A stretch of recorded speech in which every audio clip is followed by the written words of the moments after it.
¿Por qué tenemos que aprender historia mundial? ¿Por qué no basta conocer con la historia de nuestro país? Vivimos en un mundo globalizado y la pandemia actual nos lo ha demostrado. Lo que ocurre de un lado del mundo puede afectar también a nuestro país y viceversa, por lo que conocer la historia del mundo nos puede permitir conocer mejor nuestra realidad.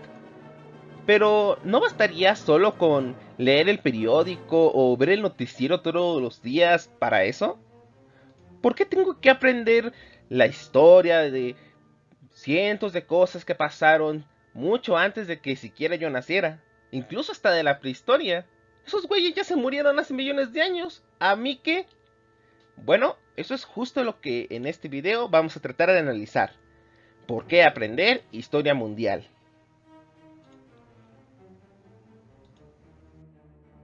Primero que nada, ¿en qué pensamos cuando hablamos de historia mundial? Los más tradicionalistas piensan que es esto: Europa, Estados Unidos, Australia, Nueva Zelanda y algunos otros pequeños territorios más. Otros más libertarios piensan que es esto: Estados Unidos. Otros más pragmáticos piensan que es esto: todo el mundo coloreado en el mapa que en algún momento ha tenido su momento o importante dentro de la historia. Y finalmente, los más locos piensan que la historia mundial es en realidad esto: la historia de todo el mundo. Y con todo el mundo no me refiero solamente a las culturas y los países, me refiero a la historia global, esa que incluye a los animales, las plantas, las personas, los individuos, las grandes y pequeñas civilizaciones, porque al final todo es resultado de cientos de miles de interacciones entre individuos, culturas y la naturaleza. Y esto lleva siendo así desde hace millones de años. Y todo, desde lo que pasó en la prehistoria hasta lo que pasó ayer, nos explica el hoy. Pero vayamos por partes, que esto se va a poner de lo más interesante. ¿Qué tiene que ver la prehistoria conmigo? Bueno, prácticamente todas las máquinas y herramientas que tenemos hoy son fruto de este periodo. La cuña, la palanca, el plano inclinado, la rueda y eje, la polea. En principio de la ingeniería, pues. Puede que te parezca simple, pero bastaron solamente estas pequeñas herramientas para que civilizaciones fueran capaces de construir diferentes máquinas y crear palacios o incluso pirámides.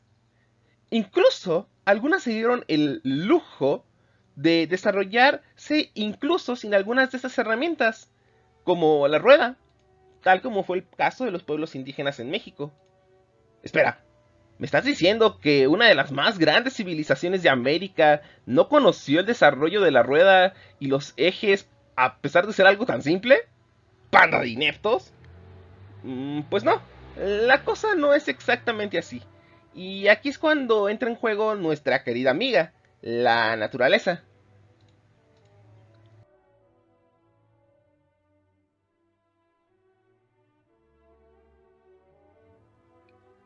¿Para qué se usaba la rueda? Bueno, principalmente para el arado y la agricultura, jalado por animales de carga, por un terreno medianamente plano, y aquí comienza la diferencia. Mientras en Europa, Asia y África contaban con las condiciones geográficas y naturales ideales, no solo con llanuras en el terreno, sino que contaban con animales capaces de jalar carretas como caballos, bueyes, burros, vacas, camellos, etcétera. En América no había nada de eso. Cuando llegaron los primeros pobladores de Asia a América, todo esto no existía, o ya se habían extinto, o en algunos casos los extinguieron de forma no intencional, o intencional. No sé, yo no estaba ahí para ese entonces. En fin, por lo que solo quedaron en Norteamérica bisontes, demasiado salvajes para ser domesticados, más al sur, en Centroamérica, pues guajolotes y perros como chihuahuas o choloscuincles, y pues ya te quiero ver jalando una carreta con estos, sobre todo en terrenos escarpados, montañosos, pantanosos, como los que había ahí. Y en Sudamérica, sobre todo en el Imperio Inca, pues había llamas. Pero, ¿han visto alguna vez alguna llama? Es algo más parecido a un camello. Una llama es más que nada para cargar cosas en su lomo. Así que no es que fueran tontos. Simplemente es que no tenían los animales necesarios para cargar o arrastrar las cosas como se necesitaba. Y muchas veces era más efectivo cargar las cosas por propia cuenta o utilizar otros métodos como el plano inclinado, contrapesos y así y así. Muchas veces en la historia global, la tierra y la naturaleza determina el futuro de su gente. Además, que había otro problema para el desarrollo de estas culturas, y es la horrible forma que tenía el continente americano con respecto al europeo. ¿Cómo? Me explico. El continente americano es enorme. Prácticamente media Europa cabe tan solo en el territorio de México. Además de que Europa, por su parte, es pequeño, está rodeado por mares pequeños y grandes ríos en los cuales era sencillo navegar para intercambiar, ya sea comercio, cultura, tecnología, ideas, por no decir que aparte contaban con caballos y demás medios de comunicación para moverse rápidamente por tierra. El continente americano no. Era gigantesco, con grandes fallas como montañas, barrancos, terrenos escarpados, desérticos, selváticos, etcétera. Por lo que el comercio y el intercambio cultural entre los pueblos del norte, el centro y el sur del continente era sumamente complicado. A veces, la geografía de un continente determina cuál va a ser su desarrollo cultural. Pero, en fin, la naturaleza obliga a las sociedades a adecuarse o buscar soluciones. Pongamos este ejemplo, ya no tan prehistórico, pero sí en tiempos de civilización. ¿Qué es lo que más quisieras si estás en el desierto con una temperatura de 40 grados centígrados como mínimo por el día? Pues seguramente un vaso de agua helada y de ser posible con hielo. Sí, claro, hielo en el desierto. Pues ya desde el año 400 antes de Cristo, los persas se les ocurrió una muy ingeniosa manera de conseguir hielo en el desierto. ¿Cómo diablos? Bueno, si no tenían refrigeradores ni electricidad. Pues con ingenio y observación de la naturaleza, ellos se dieron cuenta de que en el desierto por las noches hacía un frío brutal, incluso de -0 grados centígrados. Por su parte, el agua que se evaporaba durante ese periodo podía refrescar el ambiente.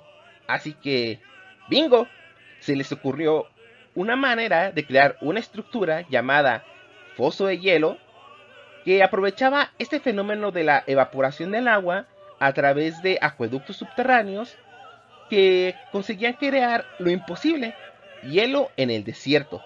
Todo gracias a la mayor habilidad del ser humano a través de su historia, y es la de buscar soluciones a los problemas y encontrar patrones en la naturaleza.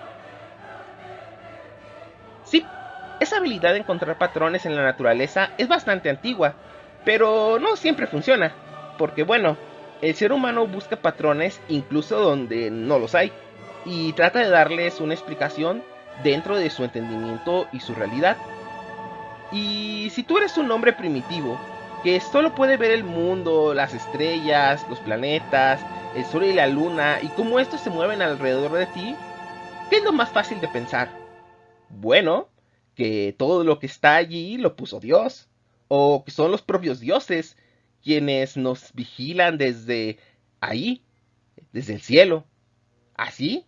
surge la religión, los horóscopos y todas esas cosas que hoy a muchos de nosotros nos avergüenzan, pero que surgieron por una necesidad de explicar dentro del mundo qué era lo que pasaba, cómo iba a ser el futuro o cómo iba a ser su presente. De hecho, aún algunos seguimos sin comprender el mundo, por eso sigue existiendo la religión y los horóscopos. Pero ver el cielo no solo hizo que la gente se creyera el centro del universo y de la creación, sino que algunos imaginaron más allá, un mundo más grande que aquel que podían ver, un mundo lleno de planetas y estrellas, un mundo desconocido y por conocer, o mejor aún, un universo lleno de nuevos mundos y civilizaciones por contactar. Sí, bueno, algunos de los que tuvieron estas ideas terminaron en la hoguera, como Giordano Bruno, pero otros aventureros y un poco más afortunados, pues tuvieron mejor suerte y esta vez consiguieron otra cosa para la humanidad. Muchas veces un error de cálculos o algo de suerte o la simple experimentación puede determinar el futuro. ¿Por qué sabemos qué es bueno comer y qué no? ¿Por qué sabemos que hay cosas que nos curan o nos drogan, mientras que otras nos hacen daño? Bueno, eso es gracias a esos grandes héroes desconocidos y unos cuantos conocidos de la historia. Esos que dijeron por primera vez, ¡Hey! Esa planta se ve bien chistosa. A ver, te reto a que la comas. Are pues, a ver qué pasa.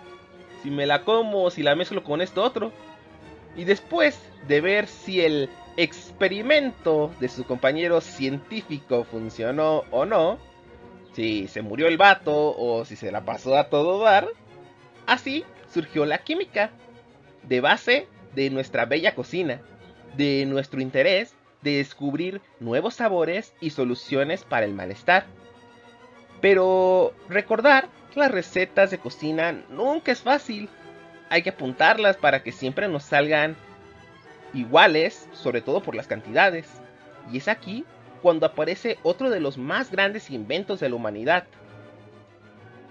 la matemática y la escritura, y con ella la posibilidad de conservar en algún medio de información lo más importante y digno de recordar, desde grandes historias hasta cosas banales, como esta, Kushim, el primer ser humano del cual tenemos constancia de su nombre en la historia. Probablemente un contador o un prestamista. ¿Por qué lo sabemos? Bueno, en la tablilla encontrada en Sumeria, lo único que decía era 29.086 medidas de cebada a 37 meses, Kushim. Espera, ¿tantas medidas de cebada? ¿Por qué tanta cantidad? Bueno, ¿se acuerdan de nuestros amigos cocineros y químicos? Bueno, parece que uno de ellos descubrió que si se bebía el agua estancada o fermentada de un montón de cebada, una cosa interesante pasaba, y es que esa bebida te hacía sentir increíblemente feliz. Te hacía marear un poco y hasta si bebías demasiado, podías ver hasta el mismísimo Dios. O no recordar nada al día siguiente. La pura diversión. El hombre descubrió el vital líquido que daría pie a la civilización. ¡Oh! La cerveza. Y así, algunos siglos después, aprendieron que con la misma cebada y el trigo podían fabricar pan. Pero eso, ¿a quién le importa? La prioridad era la cerveza. En ese momento, la embriaguez es primero. Después, la alimentación. Jejeje, parece broma, pero no lo es. Tenemos registros arqueológicos más antiguos de la preparación de cerveza que de pan. Pero bueno, eso nos explica el porqué de las prioridades de la gente al día de hoy. Pero continuemos.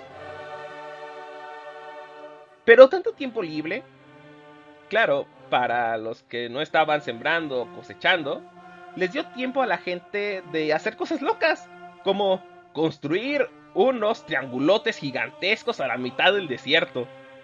Estoy seguro que se verá bien chingón. Construir ciudades, palacios, estructuras y todo eso a través de esas máquinas simples que utilizaron por millones de años. E incluso algunos se empezaron a preguntar el porqué real de las cosas. Comenzaron a filosofar y entender el origen y el fin de todo en sí. Nace la filosofía y con ella todos sus hijos, las ciencias. Porque si bien podría parecer que la historia, la ingeniería, la química, la matemática, la literatura sean más antiguas, la filosofía fue quien las convirtió en ciencias, quien les dio método o episteme. Ello como una manera de separar toda idea de la magia o de la religión y entender la realidad por sus causas y consecuencias. Pero el primer filósofo fue aquel pequeño primate que se preguntó un día, ¿por qué estoy aquí?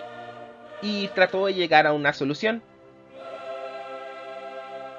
Pero como siempre, cuando mucha gente se reúne en la fiesta, se arma el desmadre, la guerra, los conflictos, y eso es lo que durante muchos siglos a los historiadores les dio por escribir, porque al final, ¿qué parece más interesante? La historia de cómo a Elenita se le perdió un día su chancla y después un vato la encontró, se la devolvió y se casó con ella. Historia probablemente real que inspiró el cuento La Cenicienta, que todos conocemos y que ya contaba Herodoto en el primer historiador. O la historia de cómo un grupo de vatos, armados hasta los dientes, se las ingenió para atravesar una ciudad, matar a todos los hombres y niños, robarse a todas las mujeres y ya. Bueno, dicen que en gusto se rompen géneros. Pero bueno, por desgracia, la segunda tipo de historia fue la que más prevaleció por muchos siglos, mientras las historias más chuscas o heroicas e interesantes llevadas a cabo por donadies que ni siquiera sabían leer y escribir terminaron por esformarse o transformarse en leyendas que se transmitieron por siglos a través de la tradición oral, desde la historia de El Coco o El Viejo del Costal, o aquellas narradas en los dichos populares, como aquel que dicta, que no te den gato por liebre, cosa que seguramente algún soquete en el mercado le llegó a pasar y su madre le puso una regañiza o un chanclazo. La historia global la podemos ver a través de la comida mexicana, por ejemplo. ¿Qué ven en esta imagen? Es obvio, es pollo con mole, adornado con ajonjolí, acompañado de una sopa de arroz con chícharos y un delicioso vaso de agua de Jamaica, ¿no? Pues aquí tenemos toda una mezcla de ingredientes de diferentes regiones y continentes: América, Europa, Asia, África y Oceanía. ¿Cómo y qué se tuvo que hacer para que llegara cada uno de esos ingredientes a ese plato y a ese vaso? ¿Con cuántas culturas se tuvo que comerciar, intercambiar o someter para lograr dicha hazaña? Y estamos hablando solo aquí de comida. ¿Cuán maravillosa es la historia global que nos puede permitir entender por qué esto es una delicia? Mientras que una sopa de murciélago o unos tacos de perro nos parecen una aberración. Y es que la historia mundial nos sirve para entender las ideas detrás de las culturas de cada nación, sus gustos, sus disgustos, sus valores y sus vicios, todo respondiendo a un contexto histórico muy particular y que es la causa de que a la fecha tales comunidades se comporten así. No hablamos de culturas buenas o culturas malas, solo de culturas que se adaptaron de forma distinta porque una serie de factores lo determinó así. Y la historia global nos permite entender eso, entender la historia de todo el mundo desde diferentes perspectivas: la religiosa, la cultural, la geográfica, la gastronómica, la política, la historiográfica, la filosófica y más.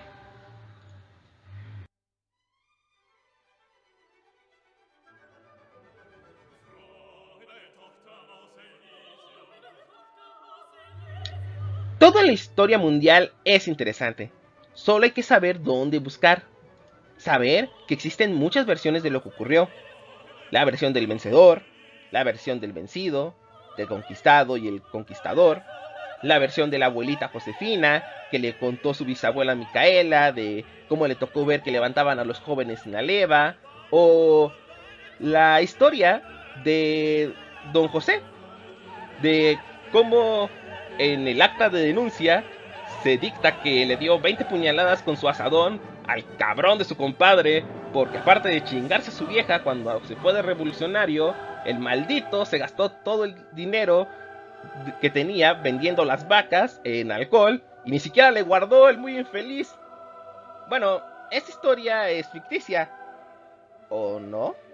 Pero historias similares hay en cientos de archivos alrededor del mundo, y los historiadores son los que se encargan de hacer que salgan a la luz, y nosotros los docentes de contarlas a los alumnos para que vean que estos problemas del pasado siempre han ocurrido, quizá por las mismas causas, o quizá no, pero por eso nos permite entender un poco más nuestra realidad.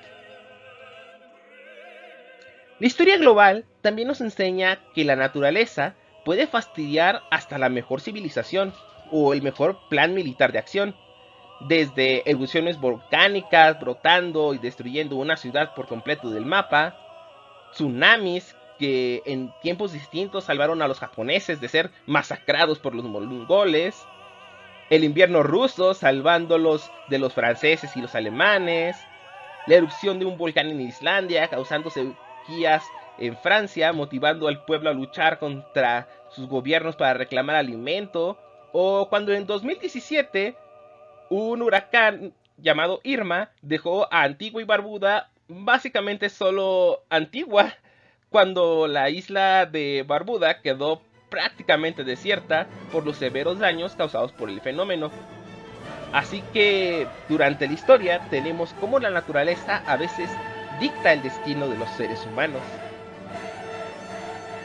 O cómo olvidar aquella vez cuando un patógeno mortal azotó a la humanidad a causa de un agente externo, cuando causando muertes de miles de... No, espera, no me refiero a ese.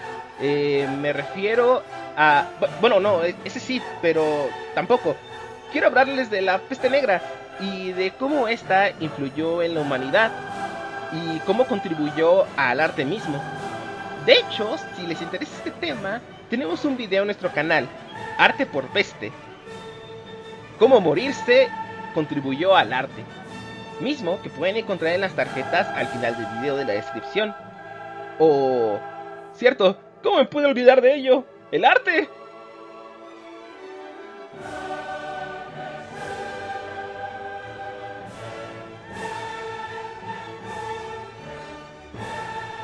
El arte siempre ha sido una ventana para ver el pasado desde los ojos de la humanidad, su visión estética del mundo, es decir, lo bello y lo feo, desde tiempos primitivos, los más clásicos, los más medievales, los más renacentistas, los más barrocos, románticos, realistas, hiperrealistas o abstractos.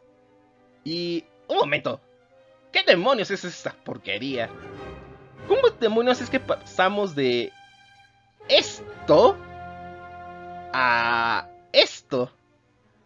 Bueno, todo esto es culpa de este aparatejo, la cámara fotográfica. Ella representa el mundo prácticamente como realmente es. Entonces, ¿para qué pintar mal la realidad si la cámara puede hacerlo mejor? Pues el arte tuvo que transformarse y cambiar su fin, a contar historias o mostrar la realidad, sino lo que pasó, sino mostrar su visión o interpretación de la realidad. Algo así como los filtros de Instagram que nos hacen ver no como lo que somos, sino como nosotros nos queremos ver o interpretar. Porque sí, también la fotografía es una gran fuente de información para el historiador, porque no solo capta la realidad, sino que capta una visión de la realidad. La fotografía se convirtió en un arte, Así, después el cine, la animación o incluso los memes de internet. La cámara, como muchos otros inventos, revolucionó al mundo. La máquina en vapor, el automóvil, la electricidad, las armas nucleares, las computadoras, el internet, los smartphones, han cambiado cómo vemos el mundo en la actualidad y son cosas con las que llevamos relativamente poco tiempo. La historia, a través de los objetos de la humanidad, nos dice mucho de ella. ¿Por qué los crearon? ¿Cuál era su necesidad? ¿Cuál es el uso que se les dio? ¿Cuál será la próxima necesidad que inventaremos para la cual necesitaremos una máquina para crear? Porque la historia de la humanidad es eso, la historia de sus invenciones, tanto de objetos, máquinas y herramientas, ya sean para matarse unos a otros o para salvar vidas, como de conceptos e ideas capaces de transformar una nación. De hecho, ahí también tenemos el mayor ejemplo de ingeniería social, La Nación. Si les interesa ese tema y quieres saber el por qué existen este tipo de ideas o de países, al final del video podrás encontrar una tarjeta o viñeta para acceder a él, al igual a través de la descripción. La historia mundial es la historia de sus ideas, muchas que aún siguen en la cabeza de su gente, ideas que se usan para justificar todo en su realidad, la violencia, la tenencia de la tierra, o el por qué actúan de tal o cual forma, y así y así. La música también es una fuente trascendental para entender el paso de los tiempos, los ritmos, los instrumentos, los usos que se daba y para qué o para quién estaba dirigida, cuál era su propósito, por qué se puso de moda, cómo influyó ese artista a la humanidad. Presenciar los conciertos de Mozart, Beethoven o Bach era como pagar por ver el mejor gameplay del momento, y que quizá solo podrías verlo en directo una sola vez en tu vida. ¿Alguna maniobra inesperada haría? ¿Podría tocar tan rápido? ¿Qué pasará en ese momento? Por eso la música clásica era tan compleja. La gente necesitaba divertirse y emocionarse por algo. Y finalmente los libros, los grandes testigos del pasado, que nos recuerdan lo que la gente vivió, lo que la gente quería vivir o lo que la gente jamás quería llegar a que pasara. No importa su formato, ya sea físico o digital, los libros en la historia universal pueden explicar los miedos, deseos, vicios y virtudes de la gente que los escribió, o cuáles eran los intereses de la gente que en ese entonces estaban en la capacidad de poder leer y comprender dicha forma de expresión. Tratamos de aprender historia mundial porque creemos fielmente que en ella se encuentran los secretos de la humanidad, lo que nos permite entendernos como parte de un mundo más grande que nosotros, donde cualquier acción, hasta la de una pulga, un mosquito o un virus, puede trastocar o modificar todo a su alrededor. Aprendemos historia con el fin de intentar comprender la humanidad a plenitud, para no juzgarla o juzgarla más severamente. Aprendemos historia mundial porque en ella están los mejores chismes de la historia, que nuestros mejores artistas han sido capaces de escribir. Historias cotidianas que aún leemos en Facebook, Twitter, Instagram, TikTok o la red social que esté de moda en ese momento. ¿Por qué queremos conocer la historia del mundo a nuestro alrededor? La historia de nuestros amigos, de nuestros padres, del tipo que nos hizo un video trendy en internet. Pues puede haber cosas más interesantes que eso. La historia nos permite entender las causas y consecuencias, lo que aquellos primates solo soñaban con un día alcanzar. Hoy estamos a punto de lograrlo. O tal vez no. Solo el tiempo y la historia lo dirá.